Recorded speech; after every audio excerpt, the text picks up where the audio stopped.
رمضان المبارک کی تاک راتوں کی عبادات، فضائل شب قدر۔ حضرت انس رضی اللہ تعالیٰ کہتے ہیں کہ ایک مرتبہ رمضان المبارک کا مہینہ آیا تو حضور صلی اللہ علیہ وسلم نے کہا کہ تمہارے اوپر ایک مہینہ آیا ہے جس میں ایک رات ہے جو 1000 مہینوں سے افضل ہے۔ جو شخص اس رات سے محروم رہ گیا گویا ساری ہی خیر سے محروم رہ گیا، اور اس کی بھلائی سے محروم نہیں رہتا مگر وہ شخص جو یقیناً محروم ہی ہے۔ حضرت عبادہ رضی اللہ تعالیٰ کہتے ہیں کہ نبی کریم صلی اللہ علیہ وسلم اس لیے باہر تشریف لائے تاکہ ہمیں شب قدر کی اطلاع فرما دیں، مگر دو مسلمانوں میں جھگڑا ہو رہا تھا۔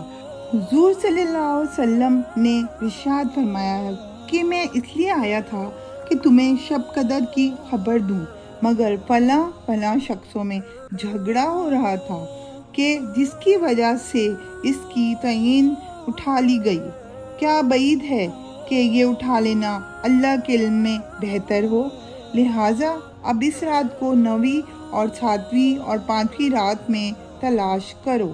حضرت عبادہ رضی اللہ تعالیٰ نے نبی کریم صلی اللہ علیہ وسلم سے شب قدر کے بارے میں دریافت کیا تو آپ نے ارشاد فرمایا کہ رمضان آخر عشرہ کی تاک راتوں میں ہے، 21، 23، 25، 27 اور 29، یا رمضان کی آخر رات میں۔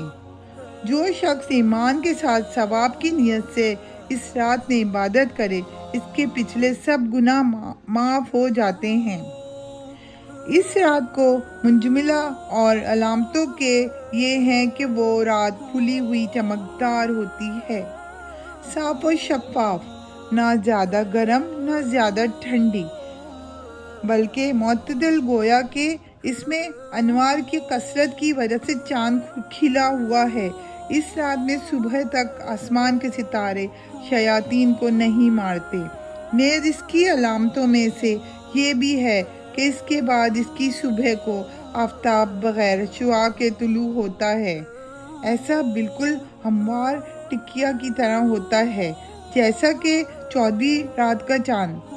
اللہ جل شانہ نے اس دن کے آفتاب کے طلوع کے وقت شیطان کو اس کے ساتھ نکلنے سے روک دیا، بخلاف اور دنوں کے کہ طلوع آفتاب کے وقت شیطان کا اس جگہ ظہور ہوتا ہے۔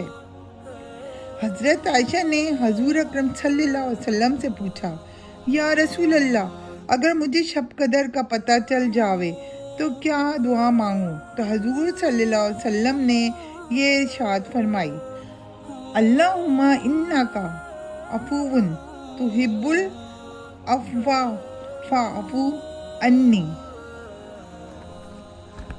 ترجمہ: اے اللہ، بے شک تو معاف کرنے والا ہے اور پسند کرتا ہے معاف کرنے کو، بس معاف فرما دے مجھ سے بھی۔